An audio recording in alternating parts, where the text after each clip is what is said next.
In the heart of India, tigers battle for dominance among the ruins of a lost empire. Where Maharajas once hunted them from the backs of elephants,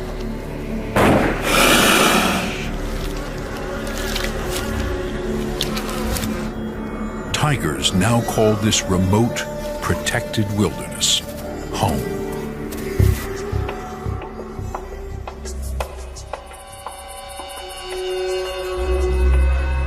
This is an Eden called Bandhavgarh.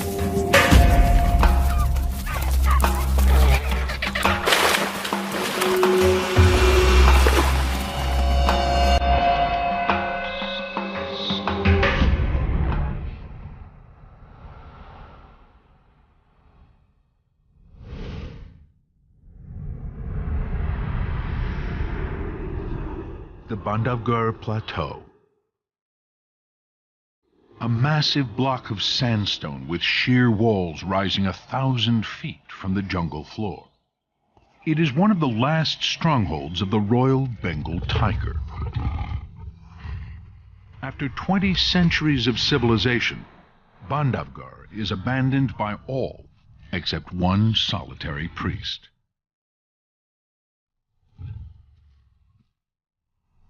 The old priest marks the end of a long line of holy men who once tended the sacred shrines here on the plateau. Today, his most frequent visitors are tigers.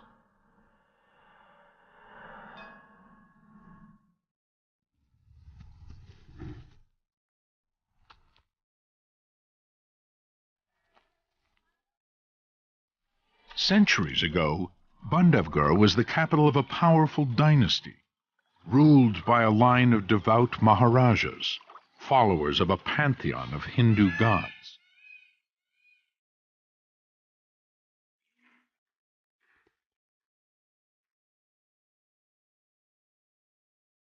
Hindus believe that 3 gods represent each of the cycles of creation, preservation, and destruction.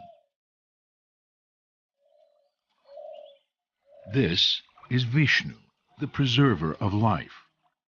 His monumental statue lies sleeping in a clearing at the foot of the plateau. In the past, these forests were the fiercely guarded hunting reserves of the Maharajas of Reva, who until the middle of this century still exercised their feudal rights and hunted big game from elephant-back. Tigers were always the ultimate trophies, and a stone monument marks the spot where in 1954 the last Maharaja shot his 100th tiger. Today, the tigers have little to fear, except from each other. This is Charger. Moon is ending, but the atmosphere is still humid. Soon the grasses will start to turn brown and die back. In a grassy meadow beyond the plateau, B1 is moving purposefully. His presence sends a ripple of fear through the grazing herds of spotted deer. But B1 is not hungry. The alarm calls of the herds have reached Charger. B1 is approaching fast, pushing into his territory.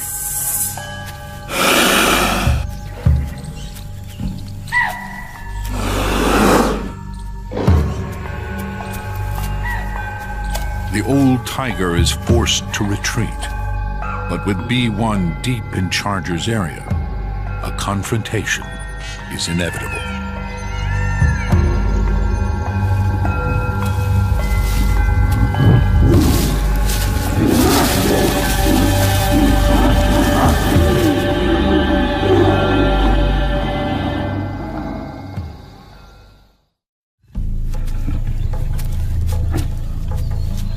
By morning, Charger's reign is over. He's lucky to still be alive. He painfully carries his battle-scarred body into the protection of thick undergrowth.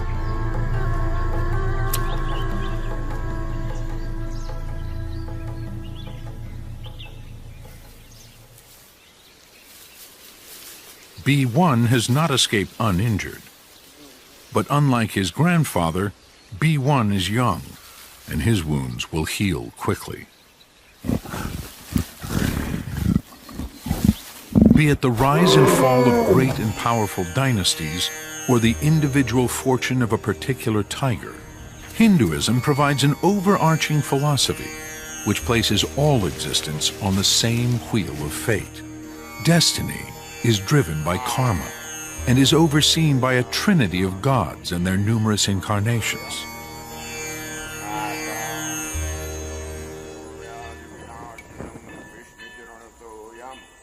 Another cheetal stag has fallen to Bachi's powerful claws and strangling bite. The stag's death ensures the survival of Bachi's cubs.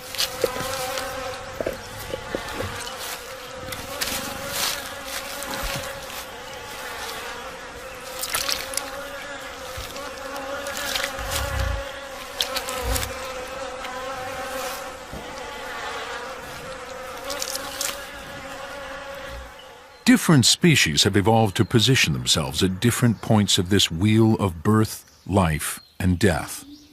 A family of jackals has made a den under a thicket of bamboo.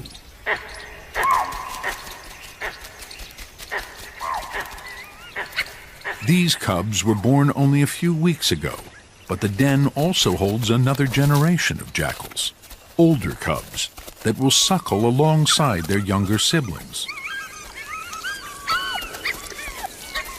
That this pair of adult jackals can support 2 litters at the same time is a demonstration of Bandhavgarh's natural bounty.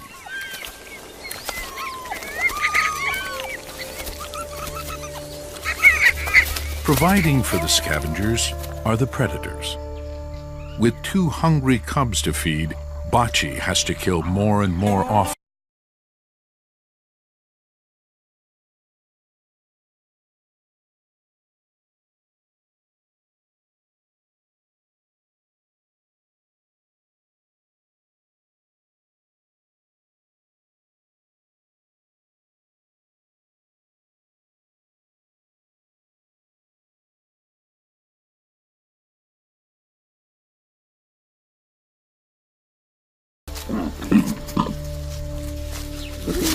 What looks like just fun and games is also part of the cub's education.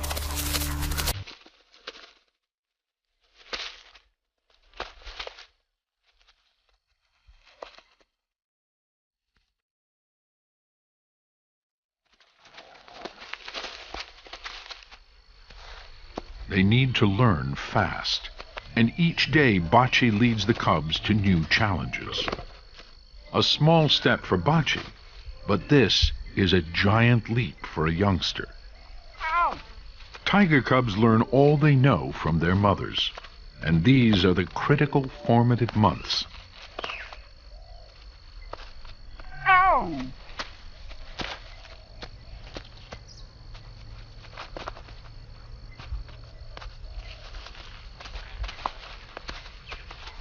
Ow! It's a steep learning curve, but tiger cubs, like all cats, have a habit of landing on their feet.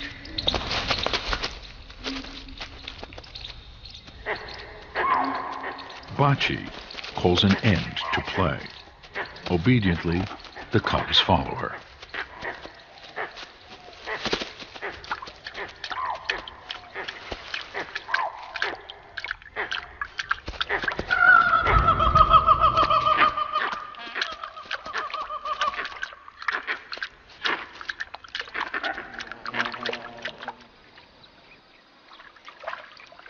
Sambar deer browse on the marshes.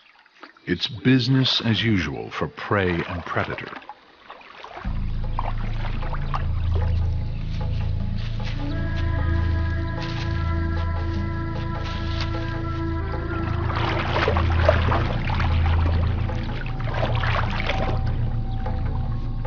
With supreme confidence, the new lord of Bandhavgarh makes his way through his territory. Tails raised and alarm calls sounding, the herds disappear into the long grasses. But B1 is not hunting today. He has come to reclaim a kill he hid the previous night. His wounds have now entirely healed, and B1 is a picture of power and health.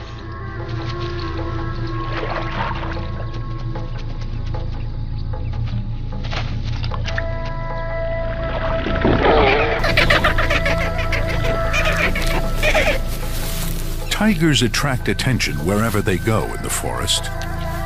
Whether it's an animal concerned with its own survival or scavengers looking for a scrap,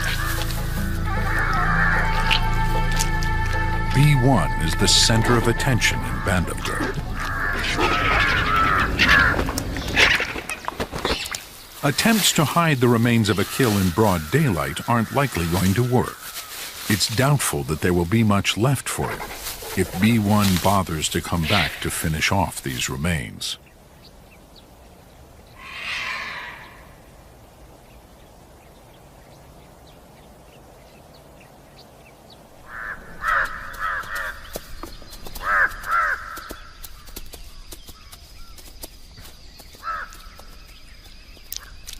The crows are always quick to arrive, shortly followed by the vultures and then the jackals. Together they make up Bandhavgarh's motley recycling team.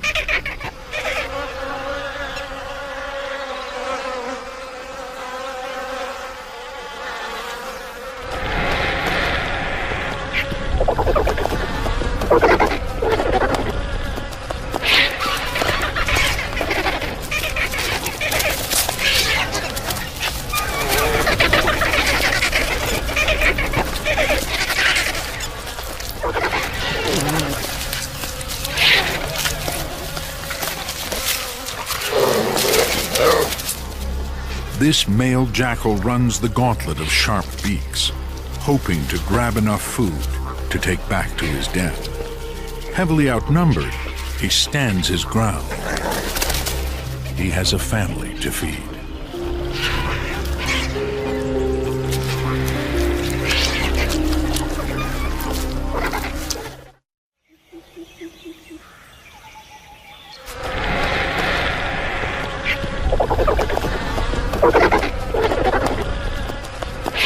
Vultures feast on the remains of B1's kill.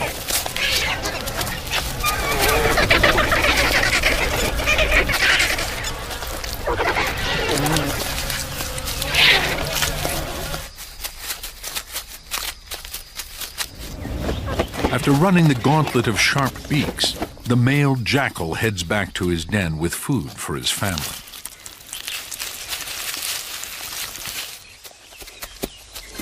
The female and the two litters of cubs emerge.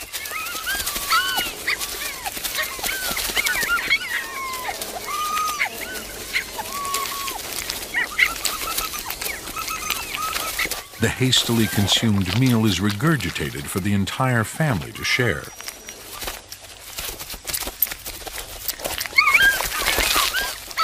Unlike tigers, male and female jackals play an equal part in bringing up their young. In the past, the presence of charger would have sent the entire family underground. But even the jackals seem to realize that the once mighty tiger is no longer a serious threat.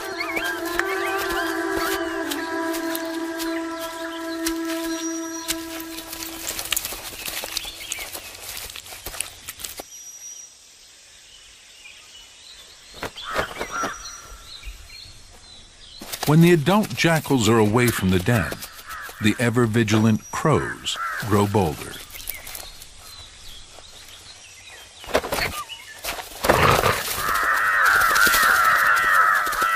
When the moment is right, they'll drop in for a quick bite.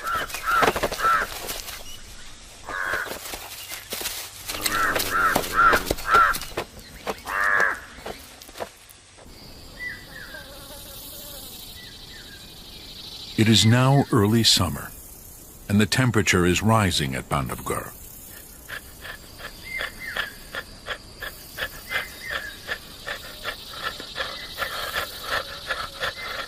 In the heat of the afternoon, Bocce and her cubs sleep. Tigers don't go out in the midday sun.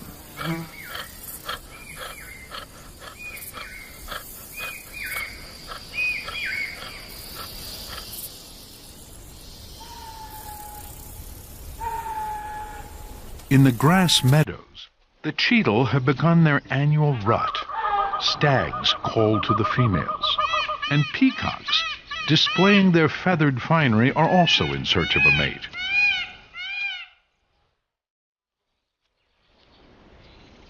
Testosterone runs high as each mature stag looks to lay claim to as many females as he can hold on to. The peacock, also driven by the urge to mate, uses his tail to signal what a magnificent specimen he is.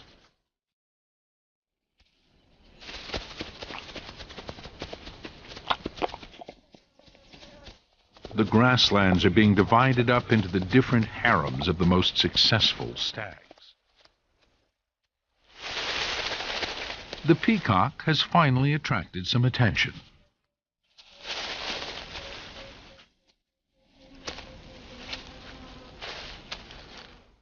The stags smell the air to establish which females are receptive for mating.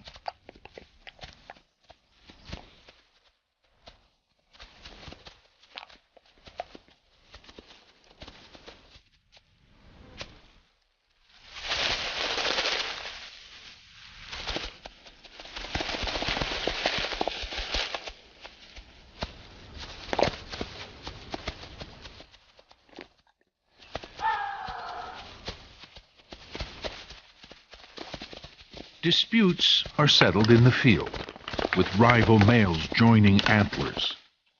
It's rare for one of the fights to last longer than a few seconds. Once dominance has been established, there's no point in either side suffering injury.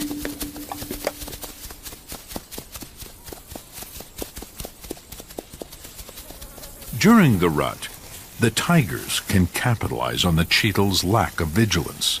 The long grasses provide ideal cover. A stag with its mind on other things can easily walk right into the jaws of an awaiting tiger.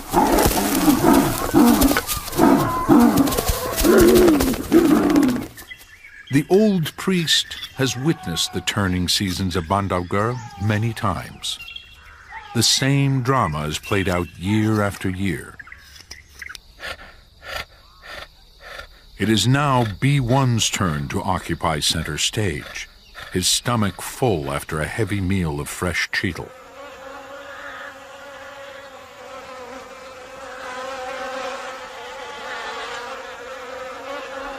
His vanquished rival, Charger, has at last found something to eat, a very old kill.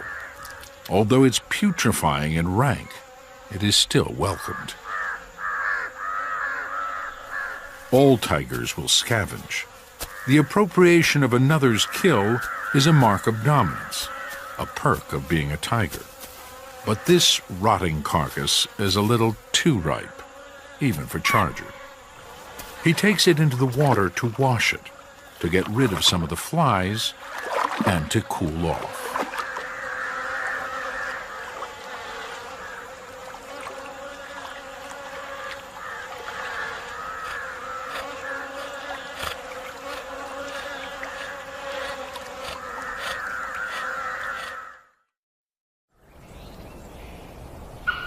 The monsoon greenery has long faded. For the leaf-eating Hanuman monkeys of Bandhavgarh, finding food now involves greater effort and longer journeys.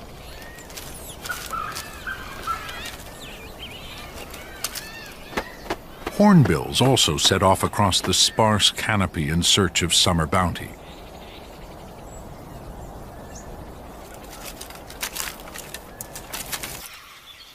Rising up through the roof of a temple, a towering fig tree is ripe with fruit.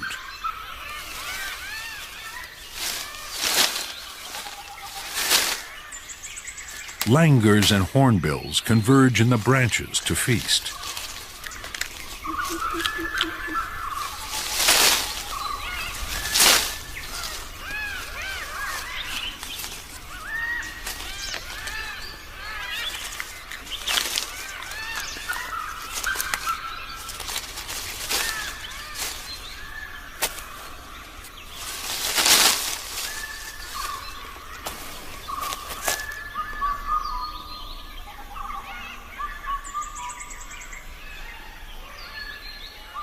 The ground beneath the fig is rich in monkey droppings, and pairs of beetles busily roll dung into balls.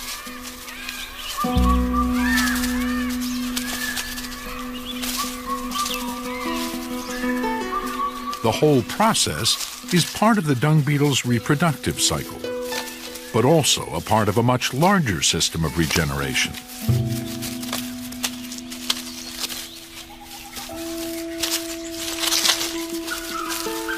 Rolling complete, the dung ball will be buried with the dung beetle's eggs, all laid in the same hole, giving their offspring a nutritious start in life.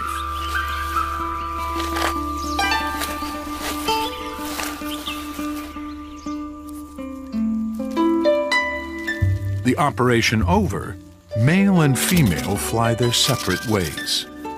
The link between fig trees, monkeys, and dung beetles is just one of the many intricate cycles in the everyday life of Bandhavgarh.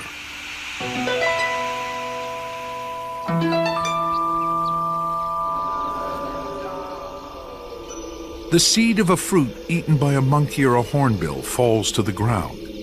Rolled and buried by a dung beetle, the seed germinates. The shoots grow, and the limbs of the fig tree wrap around the columns and carved pillars of the temple, eventually breaking through the roof.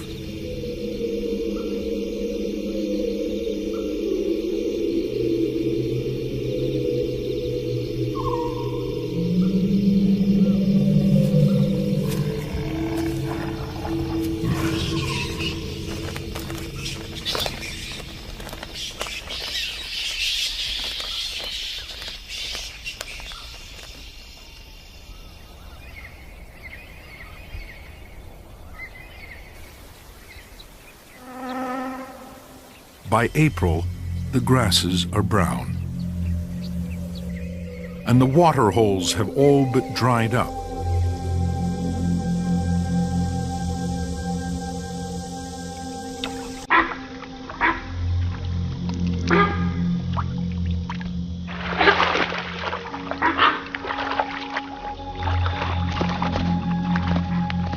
Bandhavgarh's perennial springs and streams mean that Bachi and her family will never go thirsty.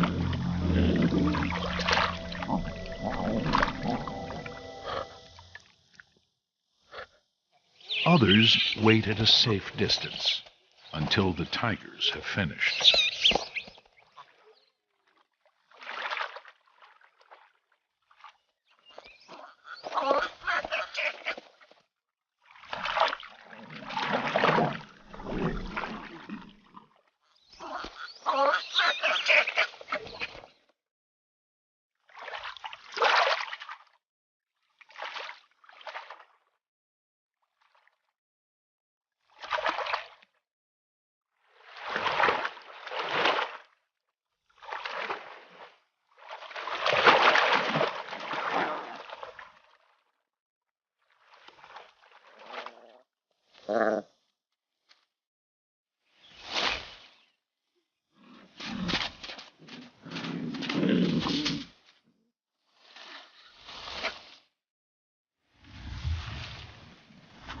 Eventually, Bachi calls an end to the play. Imposing discipline on boisterous youngsters is a problem universal to all adult mammals. Even before the langer's alarm calls, Bachi has sensed danger. Dominant male tigers will kill the cubs of any female that are not his own.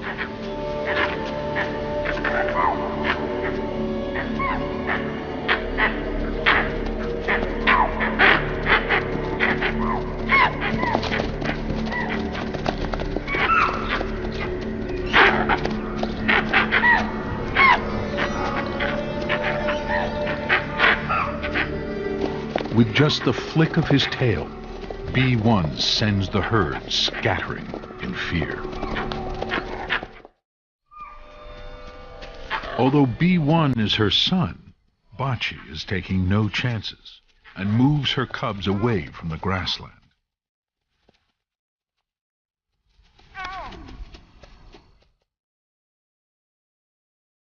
Bachi is not the only tiger avoiding B1.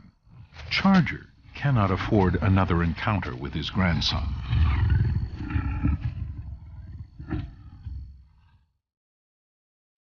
With B1 on one side and Charger on the other, Bachi takes the cubs back to the cave.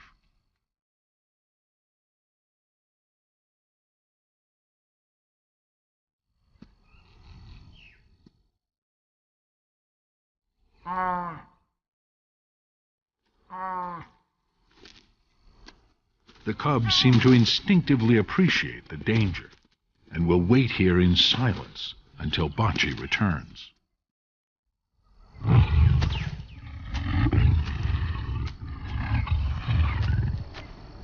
Testing the air, Bachi picks up Charger's scent.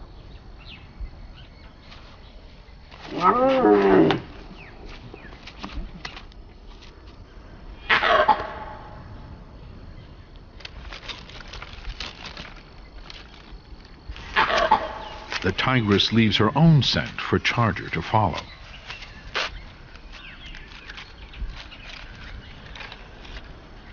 In addition to his injuries, Charger is now going blind. Smell is one of his remaining senses, and the one that Bachi will lead him by.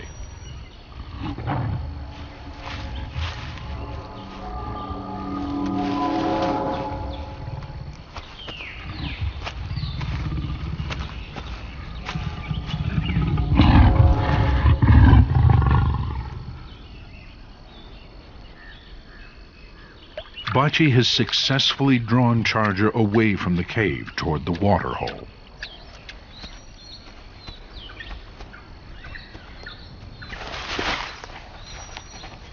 By the time Charger arrives, Bachi has already slipped away and is on her way back to the cave. Half blind, old, and injured, Charger can easily be misled. But B1 is a different matter. This is a young male ruthlessly establishing his territory.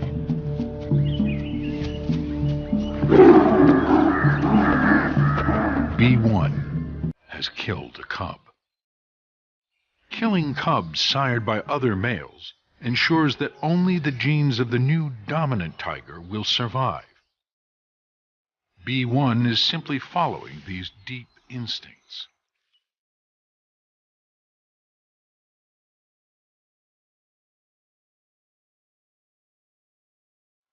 Bachi returns to the cave where she left her two cubs.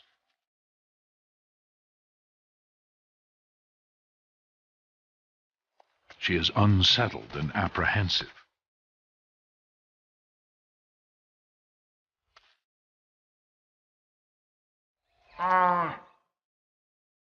A special call brings out only one of her cubs.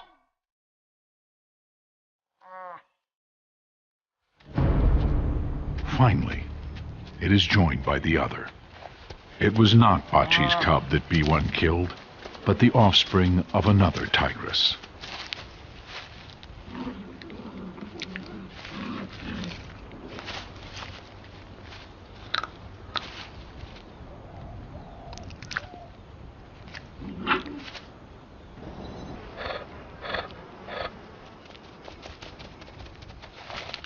Charger will not see another rainy season. He hasn't recovered from his terrible mauling from B1. Further weakened by hunger and the oppressive months of heat, Charger is now almost completely blind.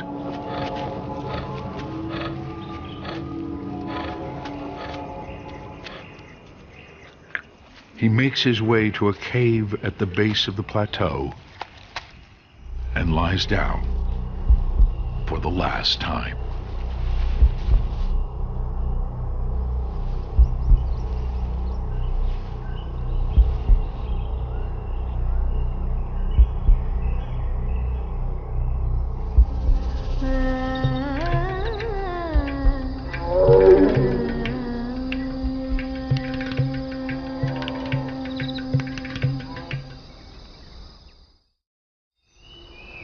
Each day in Bandhavgarh begins with a million new possibilities.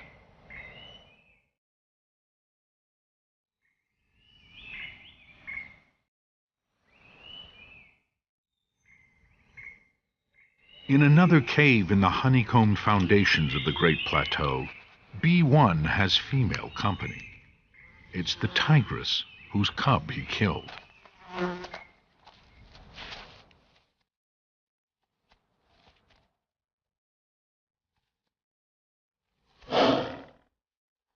A short call and the tigress gets to her feet to follow B1.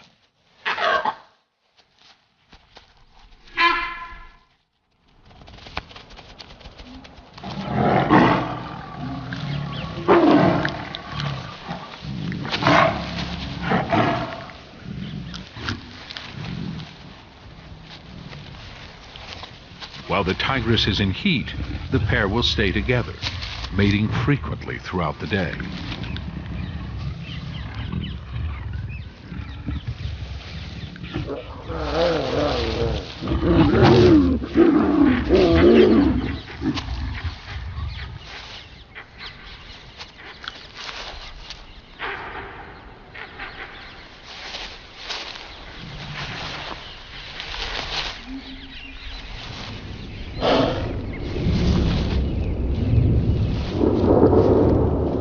The sky above is heavy with monsoon clouds, which sail over the statues of the 10 incarnations of Vishnu.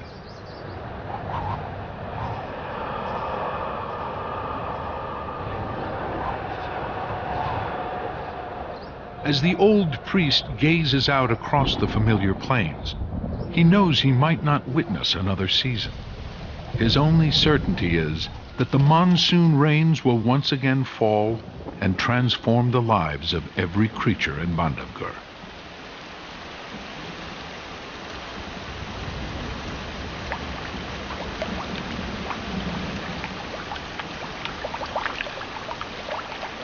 Dry land is drenched and turns green almost immediately.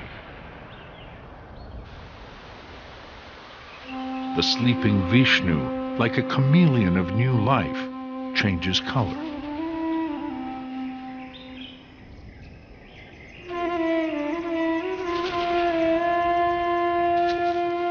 In the meadows, grasses spring up, providing new cover for predators and new grazing for prey.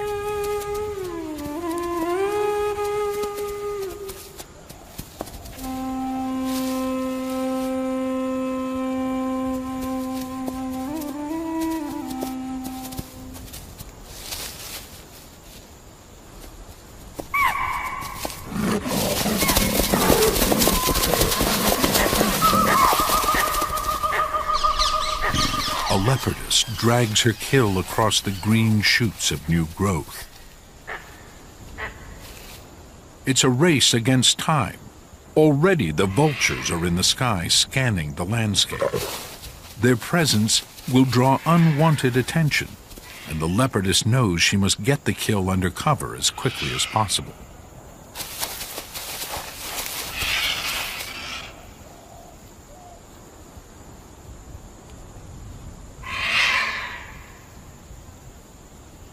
Preoccupied with mating for the past few days, B1 is now hungry.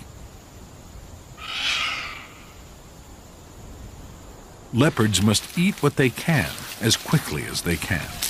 The arrival of a tiger means the leopard will have to abandon its kill immediately, or itself be killed.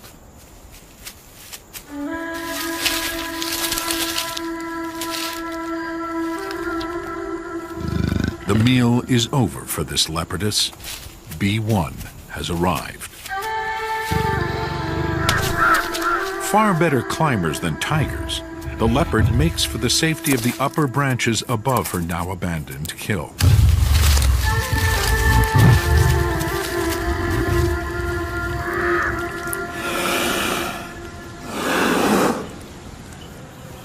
Tigers might be magnificent animals, but they're not proud. And there's nothing demeaning about stealing another's dinner. Hunting is a hit-and-miss affair. For a tiger like B1, scavenging is far more reliable. The leopardess can only watch and wait.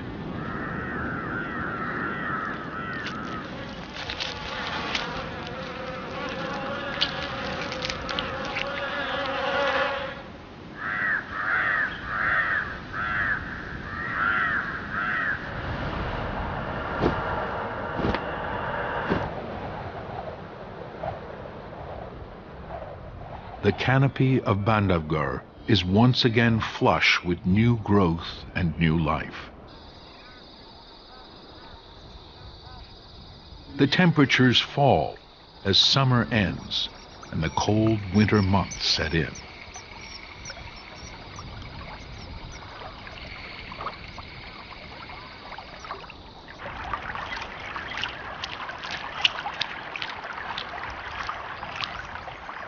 Stream beds that were bone dry and baked hard now run again. With the rains, insects are everywhere, and so too are their predators.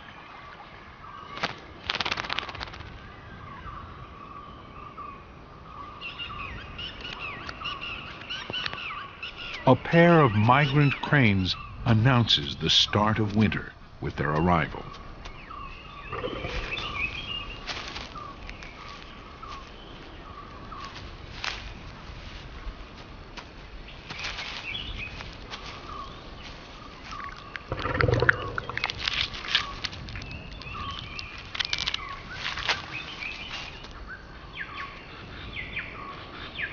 Bachi's cubs have reached 3/4 of their full size. They play, oblivious to any threat beyond the world of their family and the watchful gaze of Bachi.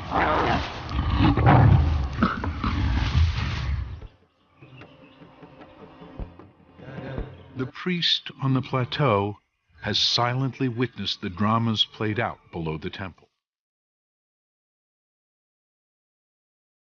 He has watched the rise and fall of Charger and the ascent of mighty B1.